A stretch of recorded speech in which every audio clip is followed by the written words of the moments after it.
Mesdames, Messieurs, merci de nous suivre. Bonsoir et bienvenue à l'information sur l'ORTM. Et comme tous les mercredis, nous ouvrons donc le journal avec le communiqué du Conseil des ministres, conseil et communiqué lu ici par Nyanya Alou Traoré. Nyanya, bonsoir. Bonsoir Amara Malijalou. Bonsoir à tout le monde. Au chapitre des mesures législatives sur présentation du ministre du Commerce, le Conseil des ministres a adopté un projet de loi relatif à la protection du consommateur dans le domaine des transactions commerciales. La protection du consommateur est régie par les principes directeurs issus de la résolution de l'Organisation des Nations Unies qui reconnaît aux consommateurs le droit à la satisfaction des besoins essentiels, le droit à la sécurité sanitaire, le droit à l'information, le droit au choix, le droit à la représentation, le droit d'être entendu, le droit à l'éducation à la consommation, le droit à la réparation des torts et le droit à un environnement sain. Notre pays, membre des Nations Unies, est conformément à ses engagements à fait de la protection du consommateur une de ses priorités majeures. Il a ainsi créé de nombreux services publics dont les missions prennent en compte la protection du consommateur, chacun dans son domaine de compétences. Il a également adopté différents textes législatifs et réglementaires contribuant à la protection des droits du consommateur. En vue d'assurer une meilleure protection du consommateur dans le domaine des transactions commerciales, il est apparu nécessaire de consacrer les efforts et engagements de l'État dans un cadre approprié. Le présent projet de loi adopté s'inscrit dans ce cadre. Il vise à faire reconnaître, à faire observer les droits du consommateur et à garantir la protection et la défense de ses intérêts à l'occasion des contrats commerciaux. Il institue des mesures permettant d'assurer l'information appropriée et claire du consommateur sur les biens et services qu'il acquiert ou utilise. Il fixe les conditions et les procédures relatives à la réparation des dommages ou préjudices subis par le consommateur par l'adoption de normes de conduite strictes, les personnes qui s'occupent de la production des biens et services ainsi que de leur distribution. Il vise enfin à mettre un frein aux pratiques commerciales abusives des entreprises lorsque celles-ci sont préjudiciables aux consommateurs. Le projet de loi permet aussi d'assurer la représentation du consommateur à travers les associations légalement constituées. Enfin, il fait la démarcation entre les textes régissant la concurrence et ceux relatifs à la protection du consommateur. Au chapitre des mesures réglementaires, sur les rapports du ministre des Affaires étrangères, de l'intégration africaine et de la coopération internationale, le Conseil des ministres a adopté un projet de décret déterminant le cadre organique de la direction des affaires juridiques. La direction des affaires juridiques créée en 2000 a pour mission d'élaborer les éléments de politique nationale en matière de négociation, de conclusion, de ratification, d'interprétation et de gestion des accords et traités internationaux, de suivre les contentieux y afférents, d'assurer la coordination et le contrôle de la mise en œuvre de cette politique. Son cadre organique, déterminé pour 5 ans par le décret numéro 00617 PRM du 14 décembre 2000, n'est plus adapté aux nouvelles exigences nées de la restructuration du département des affaires étrangères, de l'intégration africaine et de la coopération internationale qui a eu pour effet, entre autres, d'accroître considérablement les activités de la direction des affaires juridiques. L'adoption du présent projet de décret vise à rendre fonctionnelle la direction des affaires juridiques pour les 5 prochaines années en la dotant de moyens humains nécessaires à l'accomplissement de ses missions. Au chapitre des mesures individuelles, le Conseil des ministres a procédé aux nominations suivantes. Au titre du ministère des Domaines de l'État, des Affaires foncières et du patrimoine, chef de cabinet. Abdoulaye Diabaté, journaliste. Conseiller technique, Sékou Traoré, magistrat. Au titre du ministère de l'économie numérique, de l'information et de la communication, conseiller technique, Alassane Suleiman, journaliste, réalisateur.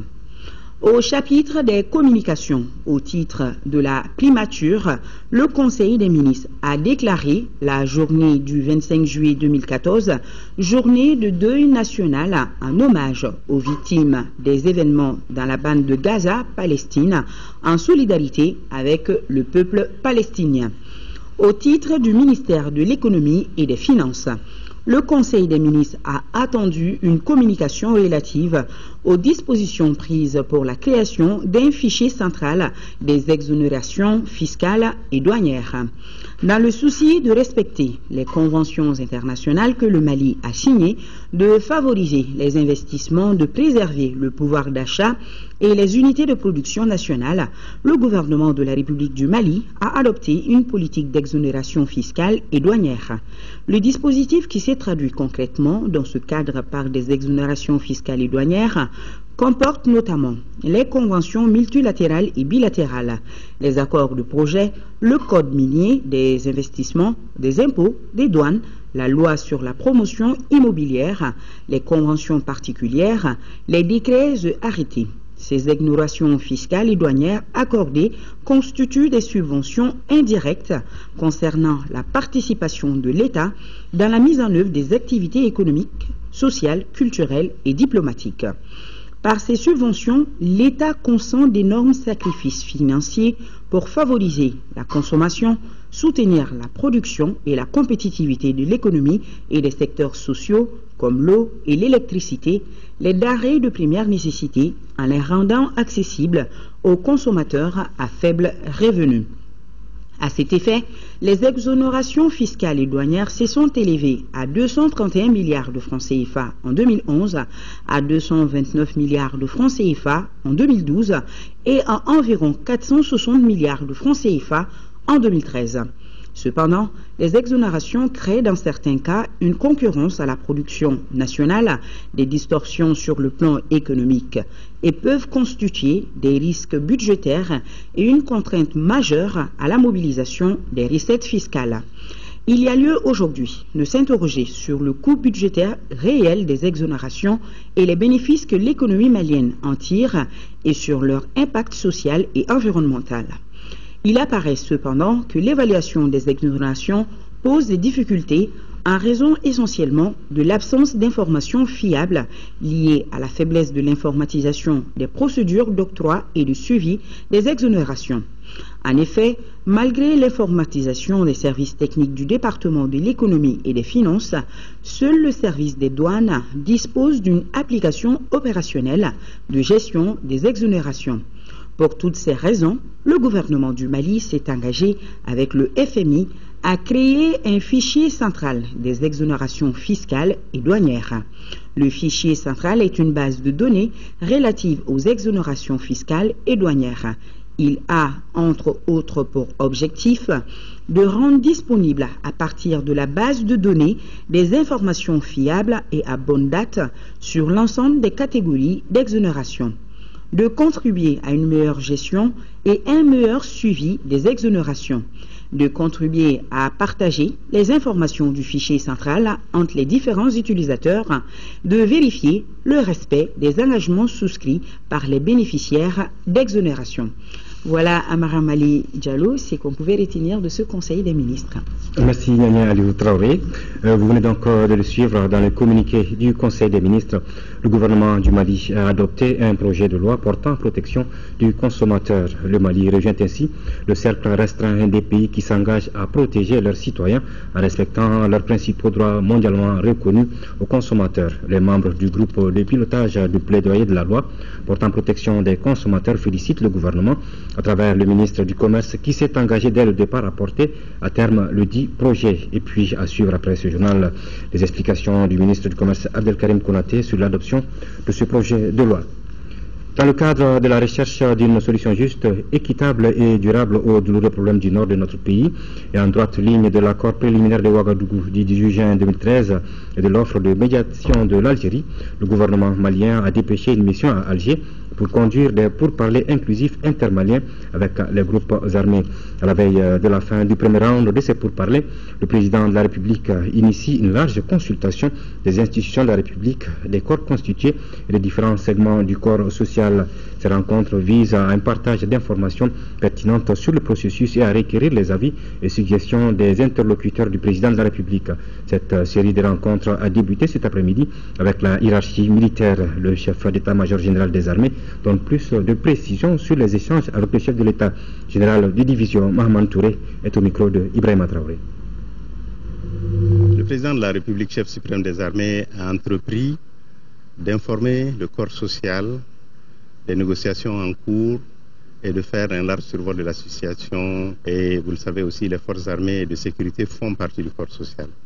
C'est à ce titre que le président de la République, chef suprême des armées, a décidé de rencontrer les chefs d'état-major, les directeurs de service et assimilés pour leur donner un point de situation en cette première phase des négociations. Il a levé un certain nombre d'équivoques. Comme vous le savez, il y a un certain nombre de rumeurs qui circulent. Il était nécessaire que la bonne information soit donnée aux chefs militaires et qu'ils véhiculent ces informations au niveau des troupes pour que nous puissions avoir la bonne information. Le deuxième élément d'information qu'il nous a donné, c'est renouveler sa confiance aux forces armées et de sécurité et réitérer ses attentes pour ce qui nous concerne dans le processus d'accompagnement de ce processus politique. Voilà, demain, le président Ibrahim Boubacar Keïta rencontre les présidents des institutions de la République, les partis politiques, la société civile, les ambassadeurs des pays musulmans accrédités au Mali et les notabilités. Et puis le contenu de ce communiqué dans le cadre de la politique d'information et de communication sur le dialogue national inclusif, le ministère de l'économie numérique, de l'information et de la communication a été mandaté par la primature en lien avec le ministère de la réconciliation nationale pour piloter l'organisation des journées d'études sur la problématique quelle construction politique dans la zone sahélo-saharienne. Cet événement organisé avec l'appui de la MINUSMA, de la Fondation Friedrich Ebert Stiftung et de la Promédiation se tiendra du 24 au 26 juillet 2014 au Centre international de conférence de Bamako. Au cours de ces journées placées sous la présidence de M. le Premier ministre Moussa Mara, chef du gouvernement, plusieurs ateliers se tiendront sur des thèmes pertinents de l'heure et exposés par des experts de haut niveau. L'objectif recherché par ces journées est de permettre, avec l'apport de chercheurs et experts maliens et étrangers, la mise en commun d'une réflexion sur les différentes initiatives de dialogue et de négociation qui viennent de s'ouvrir afin d'échafauder un processus de paix cohérent et efficient. La presse nationale et internationale est vivement conviée à ces importantes réunions mises en place terminées à 9h. Le chef du gouvernement a reçu cet après-midi en audience les membres de la Haute Cour de justice chargés de juger les présidents et les ministres. Au Premier ministre, les membres de cette cour ont exposé les difficultés de leur institution. Occasion pour le président Abdraman Nyanga de demander l'accompagnement du gouvernement pour un fonctionnement normal de la Haute Cour de justice. Reportage de Tchemogo Sagara. Mise en place en avril dernier, cette haute cour de justice compte 18 membres, dont une femme. À ce jour, l'institution n'a ni siège ni de moyens pour son fonctionnement normal. Ces membres ont besoin de renforcement de capacités pour faire face aux difficiles missions que la loi les a confiées. Dans le but de surmonter ces difficultés, les membres de la haute cour de justice sollicitent l'accompagnement du chef du gouvernement qu'ils rencontrent pour la première fois. Ce n'est pas tellement la faute du gouvernement parce que la haute cour n'était pas dans le budget 2014. Maintenant, nous sommes en train de voir avec le Premier ministre et le gouvernement les conditions de l'installation et de l'opérationnalité de cette institution, qui est une institution permanente comme les autres institutions de la République. L'Assemblée nous a prêté des locaux où on travaille. On doit élaborer les textes de base de la haute cour. Il y a une loi qu'il faut peut-être améliorer, mais il y a aussi le règlement intérieur qui n'existe pas, qu'on est en train de faire. Il y a des ateliers en cours, des ateliers de formation par des organisations internationales. Nous allons prendre contact avec les grands experts, les professionnels de la justice de la Cour suprême et des autres cours. Et nous allons faire des formations de base pour les membres de la haute cour. Le chef du gouvernement a salué cette démarche de la haute cour de justice et les grandes ambitions de l'institution. C'est pourquoi le Premier ministre Moussa Mara réitère la disponibilité de son gouvernement à accompagner l'institution judiciaire. On va regarder déjà en interne, par rapport à ce dont nous disposons, qu'est-ce qui peut être fait. Et là, à ce titre, je souhaiterais, si cela était possible en tout cas, que vous nous saisissiez pour faire un peu un point par rapport à la question du siège. Le dossier au niveau du ministère de l'économie et des finances par rapport à la signature du contrat. Donc ça ne doit pas poser de difficultés particulières. Pour ceux qui relèvent du ministère de la Justice, la même chose. Je souhaiterais que peut-être de manière détaillée vous puissiez nous écrire pour nous dire Voilà ce que le ministère doit faire, quels sont les actes qu'il doit poser, quels sont les textes qu'il doit prendre éventuellement pour qu'on puisse aller de l'avant. Et d'ores et déjà, nous allons instruire au ministre de l'économie et des finances de prévoir dans le budget 2015 cette institution. Selon le président de la Haute Cour de justice, Abdraman Nyang, son institution entreprendra dans les jours à venir des visites au niveau des autres institutions du pays. Après 2 ans de suspension, l'Assemblée nationale du Mali fait son retour au sein de l'Assemblée permanente de la francophonie. C'était à la faveur des travaux de la 40e session qui se sont tenus du 4 au 8 juillet dernier à Ottawa, au Canada, en présence de près de 350 délégués des 45 sections. Le président de l'Assemblée nationale, Issaka Sidibé, y a conduit une forte délégation parlementaire. On était aussi la présence de l'ambassadeur du Mali au Canada, Mme Traoré Aminata Diallo. Le président de l'Assemblée nationale a fait une intervention dont nous vous proposons un extrait. Je voudrais avant tout propos remercier la présidente de l'APF et le Parlement canadien pour m'avoir invité à participer à ce 40e sommet de l'APF et de m'avoir permis de vous exprimer ma sincère reconnaissance. Permettez-moi surtout de remercier le bureau de l'APF réuni à Rabat en février 2014 et l'Assemblée régionale africaine tenue en juin 2014 à Brazzaville pour avoir recommandé la levée de la suspension du Mali au cours du présent sommet. Je voudrais donc saluer la décision de l'Assemblée plénière d'Ottawa de réintégrer notre Assemblée au sein de la francophonie parlementaire. Comme vous le savez, les élections législatives de novembre et décembre 2013, saluées par la communauté internationale, ont permis à l'Assemblée nationale du Mali de connaître une nouvelle législature.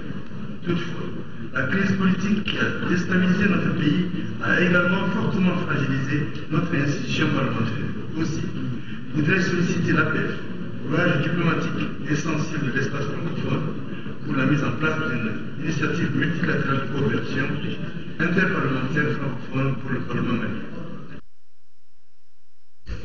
Le président du Haut Conseil des collectivités a successivement reçu en audience ce matin les membres du bureau du Conseil national de l'Ordre des médecins du Mali et une délégation du Parlement national des enfants. Les échanges ont respectivement porté sur le bilan opérationnel de l'Ordre des médecins et les difficultés liées au financement du Parlement national des enfants. Moussa Fane. L'un des rôles du Conseil national de l'Ordre des médecins du Mali est de veiller aux principes de moralité, de probité et de dévouement des médecins. Il veille également au respect du code de la déontologie médicale. Et c'est dans ce cadre que les membres du bureau ont rencontré le président du Haut Conseil des collectivités. Les échanges ont surtout porté sur la médicalisation des aires de santé de base. Nous avons rencontré l'institution il y a 3 ans.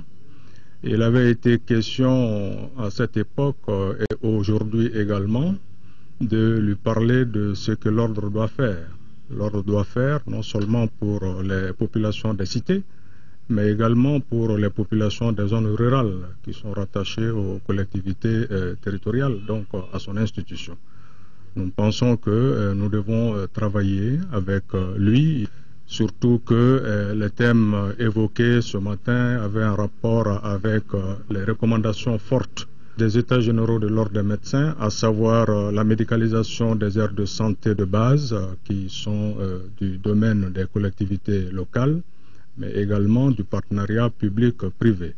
Donc à toutes ces questions, le président et son collège ont été d'une oreille attentive et nous ont rassurés de l'appui institutionnel qu'ils pourront nous apporter. La seconde audience a concerné le Parlement national des enfants. Les enfants parlementaires étaient venus présenter le bureau du Parlement au président du Haut Conseil des collectivités et échanger avec lui sur les difficultés auxquelles est confronté le bureau, comme le financement de l'organisation. Nous avons tenu à rencontrer le président du Haut Conseil des collectivités comme toutes les autres institutions pour présenter d'abord notre bureau et au cours de la rencontre, nous avons un peu échangé sur la création du Parlement. Que le gros de la discussion s'est articulé sur le fait que le Parlement est confronté à quelques difficultés depuis sa création. Des difficultés de ligne budgétaire au niveau du ministère, des difficultés de fonctionnement. Et je pense que le président du Haut Conseil et ses conseillers nous ont proposé quelques solutions que nous allons essayer d'appliquer. Il faut rappeler que le Parlement national des enfants est composé de 47 membres. Les 2 délégations se disent satisfaites de la rencontre avec le président du Haut Conseil des collectivités. Le processus de révision du statut de l'opposition politique est en marche. Le ministre de l'Intérieur et de la Sécurité a rencontré ce matin les représentants des partis politiques autour de l'avant-projet de loi portant statut de l'opposition politique. À travers cette démarche, le gouvernement veut améliorer les conditions d'exercice de l'opposition politique qui aura désormais un chef. Mamari Kone. Après 14 ans de mise en œuvre, la loi portant statut des partis politiques de l'opposition veut s'adapter à l'ère du temps. En proposant sa relecture, le gouvernement veut poser un jalon supplémentaire dans le renforcement de notre démocratie avec la désignation d'un chef de l'opposition. La loi 0047 du 13 juillet 2000 portant statut des partis politiques de l'opposition a révélé au cours de son application quelques insuffisances et pour conforter le système démocratique dans notre pays et permettre à l'opposition de mieux organiser son action, le ministère de l'Intérieur et de la Sécurité a initié une relecture de cette loi. L'innovation majeure, c'est carrément l'institution du chef de file de l'opposition. D'abord, comment il doit être choisi, quelles sont ses prérogatives, quels sont ses avantages, où est-ce qu'il doit être choisi. L'avant-projet de loi qui comporte 24 articles et 4 chapitres a été largement partagé par les représentants des partis politiques présents à la rencontre. Finalité de l'exercice du jour, recueillir leurs avis et observations. Nous pensons que c'est important que le parti qui est le mieux représenté à l'Assemblée nationale puisse alors effectivement donner le chef de l'opposition. Mais donner le chef de l'opposition à son appréciation. Il peut tout à fait choisir que ce soit un parlementaire ou bien que ce soit effectivement quelqu'un qui est à l'extérieur. Parce qu'aller aux élections relève d'abord du cadre politique ou souvent de son parti politique. Donc nous n'avons pas opté, mais nous avons dit qu'il faut approfondir la réflexion. Comment le chef de l'opposition doit être désigné? Nous sommes allés jusqu'au moindre détail en disant que si il n'y a pas l'extra-parlementaire, qu'on voie en cas d'égalité ou en cas d'absence jusqu'au niveau des élus communaux pour pouvoir désigner ce représentant. Ça, c'est extrêmement important. Et nous avons dit aussi que la désignation soit sous le gîte du président de la République par décret. Le secrétaire général du ministère de l'Intérieur et de la Sécurité a promis que les propositions faites par les uns et les autres seront prises en compte en vue d'améliorer le document. Il sera ensuite transmis au gouvernement pour adoption. Restons au ministère de l'Intérieur et de la Sécurité avec ce communiqué. Le ministre de l'Intérieur et de la Sécurité convie en réunion les membres de la Commission nationale d'observation de la Lune chargée de la fixation des dates des fêtes musulmanes le dimanche 27 juillet 2014 à partir de 18h30 dans la salle de conférence de son département. Il est par ailleurs demandé aux imams des mosquées et à tous fidèles qui apercevraient le croissant lunaire d'en aviser la commission locale d'observation de Lune de sa circonscription qui à son tour informera après vérification la commission nationale avec précision des noms, adresses et qualité des témoins. Les lignes téléphoniques 20 22 42 12, 20 22 42 27, 20 22 34 09 seront disponibles pour toute communication éventuelle avec la commission nationale. Des numéros que vous voyez sur votre petit écran. Les lignes téléphoniques suivantes donc pourront être consultées. Il est à rappeler que tout témoignage en cette circonstance pour éclairer la commission nationale dans sa décision est un devoir religieux.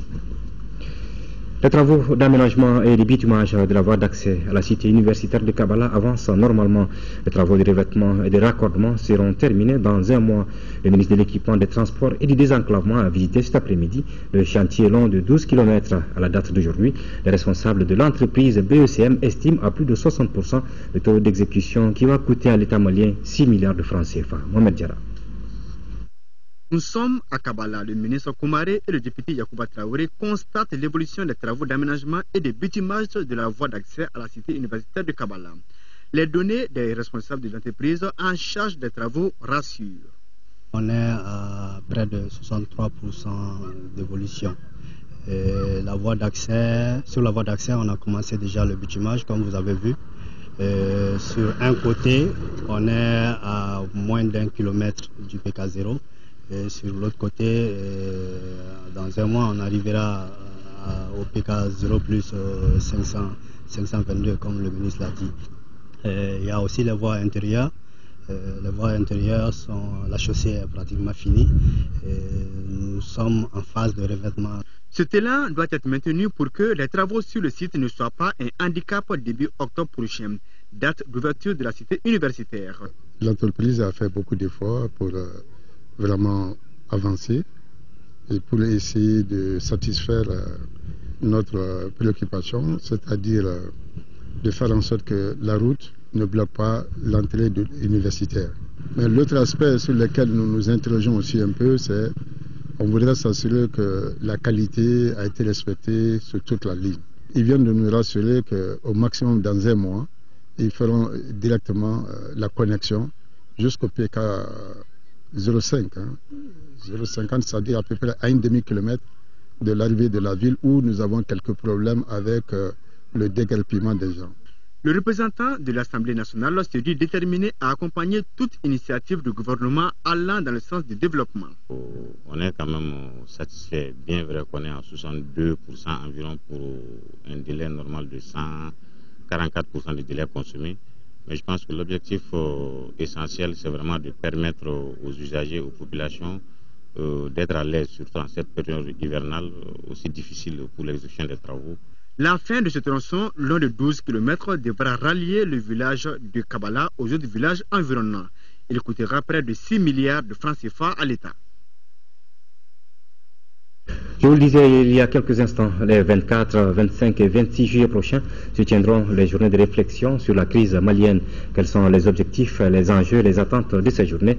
Les réponses avec le coordinateur de dite journée, le docteur Oumar Keïta, au micro de Mamoudou Sidibé. L'objectif de ces journées, pour moi, c'est d'ouvrir un espace de réflexion et de débat autour des enjeux politiques, économiques, sociaux, sécuritaires dans l'espace sahélien. Et c'est aussi d'offrir, c'est que je dirais, d'offrir un lieu d'échange entre les autorités maliennes et les experts pour trouver des solutions dans le problème du Nord. Qui vont participer à ces journées? Bon, vous avez beaucoup d'experts, les experts maliens. Quand je parle d'experts maliens, vous avez Doulaye Konaté, historien archéologue, qui est l'ancien recteur de l'université de Bamako. Vous avez le professeur Issa Kabalayo, qui a été chef du département des sciences humaines de l'ISFRA. Vous avez du côté malien encore Moussassou, qui est ethnolinguiste. Vous avez entre autres des experts comme Thieb Dramé. Vous avez Gorge Clouté, qui a beaucoup travaillé sur le monde Touareg. Et vous avez Pierre Boilet, qui est le directeur de l'IMAF. Vous avez aussi Jean-Pierre Collen. Vous avez entre autres Michel Gali, qui est politologue, qui a fait un livre très intéressant sur le Mali.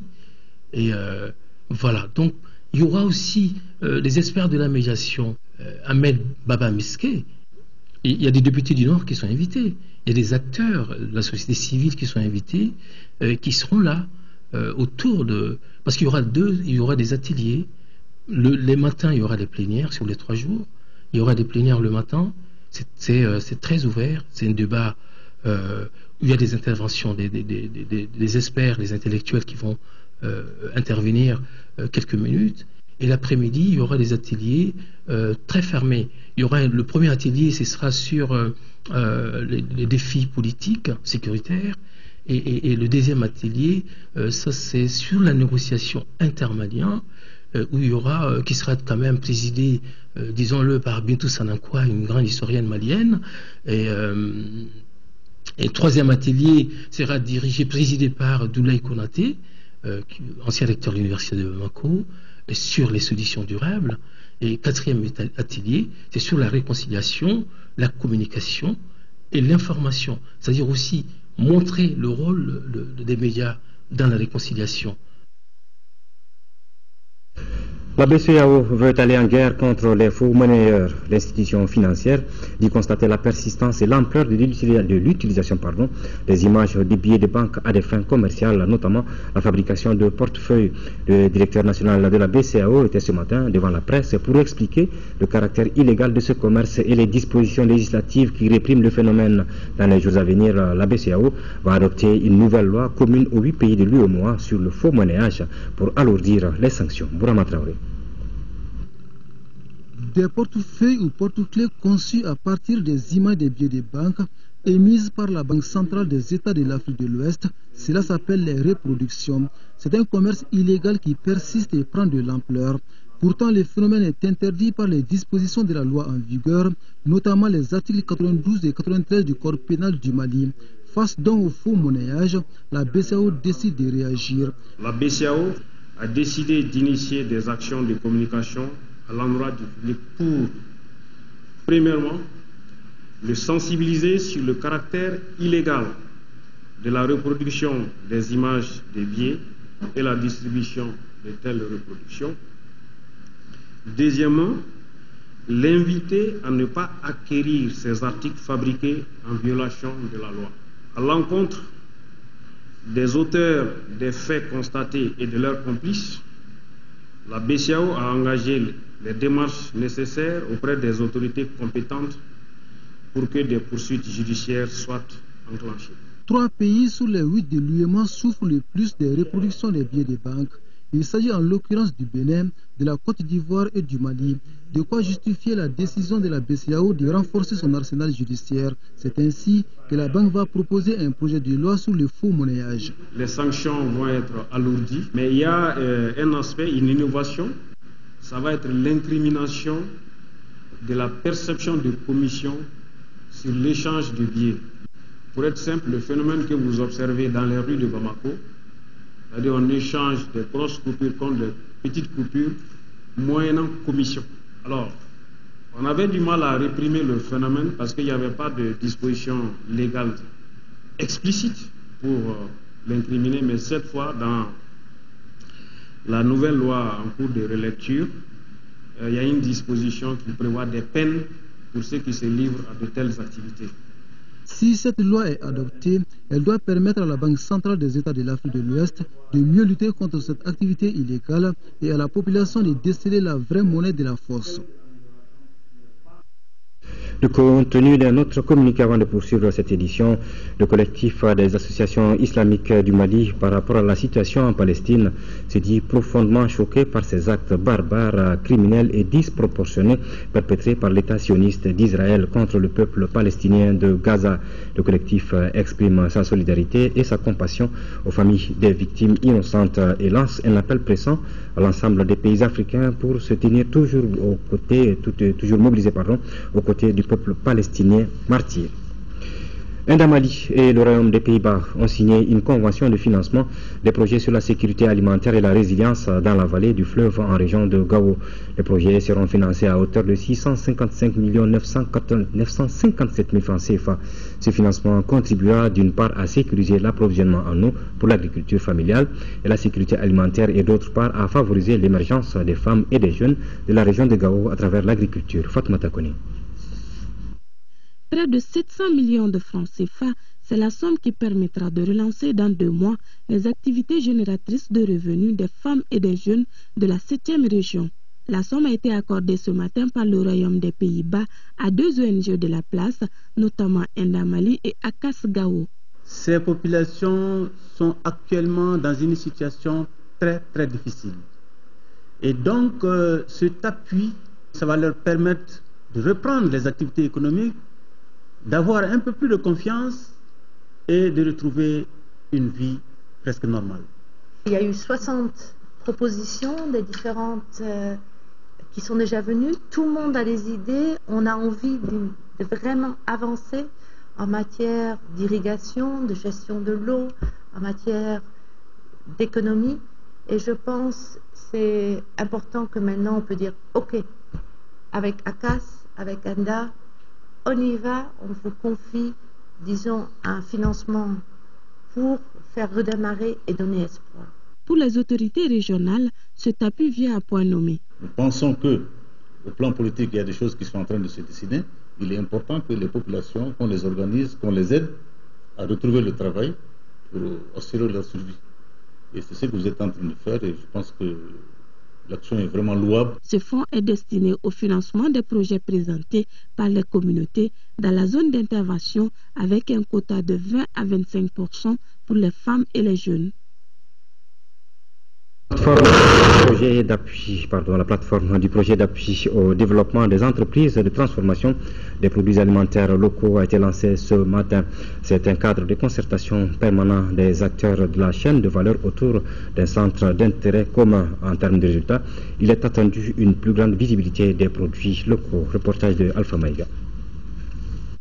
Pour une meilleure compétitivité des entreprises de transformation agroalimentaire en Afrique de l'Ouest, c'est la vision première du programme d'appui au développement et à la compétitivité des entreprises de transformation. Il a été procédé au lancement de la plateforme au niveau du Mali. Une plateforme définie comme un cadre de concertation permanente des acteurs de la chaîne de valeur autour de centres d'intérêt. Ce projet est là pour aider les entreprises de transformation agroalimentaire à se mettre en plateforme d'innovation et à créer la compétitivité. Le but objectif du projet même, c'est d'industrialiser nos entreprises en fin de compte. En termes de résultats, il a attendu entre autres une visibilité des produits locaux d'une part et le renforcement des capacités techniques et de qualité d'une douzaine d'entreprises d'autre part. Le coût, c'est une centaine de millions de francs CFA qui a été financé par le CORAF. Zone d'intervention? Bamako, Ségou, Sikasso, Kouligoro. Le projet d'appui au développement et à la compétitivité des entreprises de transformation agroalimentaire est implanté au Burkina Faso, en Côte d'Ivoire et au... Plus de 102% de réalisation en superficie emblavée pour le coton et plus de 97% pour le maïs en région de Sikasso. C'est la révélation faite mardi à la faveur de la rencontre du comité exécutif régional de l'agriculture de Sikasso. Une rencontre à mi-parcours de la campagne agricole 2014 qui était présidée par le gouverneur de la région de Sikasso. Elle a regroupé les responsables des services techniques du développement rural, les partenaires, les représentants de la société civile et des chambres consulaires. C'est Koukonaté. Par la présente rencontre première depuis le démarrage de la campagne, les acteurs de l'économie rurale de la 3e région veulent mesurer le chemin parcouru en matière de mise en œuvre du plan de campagne 2014-2015 du 21 mai au 10 juillet 2014. Le constat est que très sincèrement, par rapport à beaucoup de régions, la région démarre bien. Même si les pluies sont un peu mal réparties dans l'espace, en tout cas la pluviométrie est satisfaisante. De la présentation des services techniques, il ressort que les réalisations au titre de 2014-2015 sont largement au-delà des prévisions et loin de la campagne 2013. Le maïs à près de 100%, le coton est également à près de 100%, les autres cultures sèches, les mil sorgho, aussi autour de 80%. Et le riz également continue la même lancée. C'est pour dire qu'aujourd'hui, l'espoir est permis dans la région de Sikasso. Et en termes de distribution des intrants également, je crois que beaucoup a été fait. Aujourd'hui, on a près de 34 000 tonnes d'engrais qui ont été placées et près de 140 tonnes de semences hybrides qui ont été placées.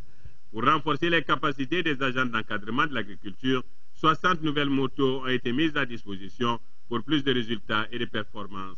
On doit continuer, c'est une campagne agricole, c'est tout un hivernage à chaque période de ces travaux. Donc surtout les cotonculteurs doivent suivre les conseils des encadreurs pour les traitements et tout ce qu'il y a à faire. À signaler que la région de Sikasso compte plus de 230 agents d'encadrement, tous désormais dotés en moyens de déplacement. Nous partons à présent en première région avec le lancement de l'opération de distribution alimentaire gratuite dans la région de Caille, initiée par le commissariat à la sécurité alimentaire. Cette opération va toucher plus de 229 000 personnes des 7 cercles de la région qui recevront chacune 18 kg de mil sorgho. Mais la première phase concerne les 4 cercles les plus touchés qui sont Djema, Caille, Yelimane et Nyoro du Sahel. C'est Kakonaté. Cette cérémonie consacre le lancement de l'opération de distribution gratuite de 3100 tonnes de mil sorgho dans la région de Caille.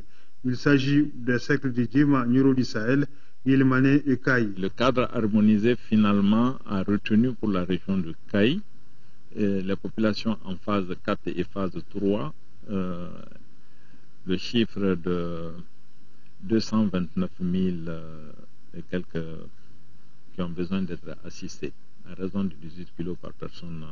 Le commissariat à la sécurité alimentaire a confié le ciblage et la distribution à des ONG qui interviennent dans la région de Kaye depuis plusieurs années. L'Association pour l'appui au développement global ADG, qui s'occupe des cercles de Yelimane, Nioro du Sahel et Djema, le GRDR, groupe de recherche et de réalisation pour le développement, est chargé du cercle de Kaye. Nous étions choisis pour le cercle de Kaye et le cercle de Kolokani. On vient de terminer pour le cercle de Kolokani et dès demain, nos équipes seront sur le terrain pour faire le ciblage. Comment vraiment faire parvenir les vivres au niveau des bénéficiaires? L'ADG a énormément d'espérance par rapport à ça. Au total, 41 communes en difficulté économique ont été retenues dans les 4 cercles pour cette opération. Une opération qui va toucher dans sa deuxième phase les 3 autres cercles de la région, à savoir Bafulabe, Kenyeba et Kita. En première région avec la tenue hier mardi à l'hôtel Kamankole de Kaye d'un atelier d'information sur le projet hydroélectrique de Gouina. L'objectif était de présenter aux participants le plan de gestion environnementale et sociale PGS, le plan d'action de réinstallation des populations qui seront déplacées par la mise en œuvre du PAR, va mobiliser la bagatelle de plus d'1,8 milliard de francs CFA. On retrouve Siaka Konaté. La réalisation du projet hydroélectrique de Gouina, dont la première pierre a été posée le 17 décembre 2013, entraînera le déplacement des 2 villages, 4 hameaux de culture, de la forêt classée de Bagoukou, des sites culturels, entre autres. C'est pourquoi l'OMVS a élaboré un plan de gestion environnementale et sociale. Cet atelier a été organisé pour informer les autorités régionales, locales, services techniques et populations riveraines sur les PGS. L'intérêt capital que revêt le volet environnemental et social commande que l'ensemble des acteurs impliqués dans la réalisation du projet hydraulique de Gouina s'approprient du PGS et que chacun, ce qui le concerne, joue sa partition. L'atelier a permis de définir les rôles et responsabilités de tous les acteurs impliqués dans la mise en œuvre du PGS. Il est attendu de l'atelier, entre autres, les résultats suivants. Les rôles du maître d'ouvrage des administrations sont clairement définis. Les administrations sont informées des relations qui les lient au maître d'ouvrage. La coordination des activités au niveau local bien précisée. Le plan de gestion environnementale et sociale, dont le coût global est estimé à 7 milliards de francs CFA, à 5 composantes, dont celle relative à la réinstallation et l'indemnisation des populations déplacées, assortie d'un plan d'action de réinstallation des parts qui nécessitera 1,822 milliard de francs CFA. Administration, collectivité, population, nous devrons travailler ensemble. Nous n'envisageons nullement de gagner sans votre appui qui est décisif. C'est tout le sens de notre rencontre d'aujourd'hui. Imari Matadjara de rappeler aux uns et aux autres que les intérêts personnels étroits ne doivent pas prévaloir sur l'importance du projet. En 4e région, maintenant, 5 tonnes, c'est la quantité de poissons pêchés dans la cage flottante expérimentale de l'Office du Niger ce matin à Ségou. Le gouverneur de Ségou et le PDG de l'Office du Niger ont lancé les premières NAS. Cette première expérience a permis d'offrir 50 emplois aux jeunes de la région de Ségou. Les détails avec Dougou Fana Traoré. La pisciculture est un nouveau projet de 3 ans qui permettra d'exécuter plusieurs activités, dont l'aménagement et la mise en valeur des plans d'eau d'une part, mais aussi et surtout de réaliser un V, à savoir la combinaison de la pisciculture à la riziculture et à l'aviculture. Au vu des besoins croissants de la population, nous avons dit qu'il faut trouver des sources de revenus. Il faut développer également un programme durable de pisciculture. En rapport avec le ministère du Développement rural qui nous a instruit de développer cette activité de pisciculture. 5 cages au total ont été installées dans la zone Office du Niger. Dans chaque cage, 10 à 16 000 alevins ont été ensemencés. Les cages flottantes, c'est la pisciculture intensive chez nous. Il s'agit de mettre des alevins de 10 grammes à raison de 70 000 à 100 000 au mètre carré. Et présentement, dans notre cas, nous avons mis 14 000 alevins dans la cage et nous n'avons eu qu'un pourcentage qui est 11% de mortalité. 10 jeunes par cage ont été installés en coopérative pour la gestion de chaque cage. Les pêcheurs traditionnels ont demandé à être formés à cette nouvelle technique de pêche qui, selon eux, est plus rentable et moins fatigante. Ce que nous voyons aujourd'hui est une opportunité non seulement pour la jeunesse, dans le cadre surtout de création d'emplois. C'est aussi une opportunité, disons, d'assurer la sécurité alimentaire au niveau de la région et l'ensemble, disons, du Mali. Les 5 tonnes pêchées aujourd'hui ont été vendues sur place à 2000 francs le kilogramme. 4 millions et demi de francs CFA, c'est la valeur d'un forage réalisé par l'association Vision Nouvelle au bénéfice des habitants de Lafia Bougoudani en commune 4 du district de Bamako. Ce point d'eau a été inauguré hier mardi par les responsables de l'association en présence des autorités locales. Noun Sissoko. Ce forage est équipé d'une pompe en motricité humaine pour un coût de 4 millions et demi de francs CFA. Sa réalisation doit permettre de résoudre en partie la pénurie d'eau dans le secteur de Lafia-Bougoudani, en commune 4 du district de Bamako. Les mots nous manquent pour pouvoir exprimer notre joie en recevant cette pompe. Vu la souffrance qu'on a endurée dans ce quartier de Lafia-Bougoudani, depuis janvier, on est coupé du robinet de l'énergie du Mali jusqu'au mois de juin. Donc 6 mois sur 12, on est en quête d'eau. Et je pense que l'eau est la source de vie. Et toute personne qui t'offre de l'eau, elle t'offre vraiment de la vie.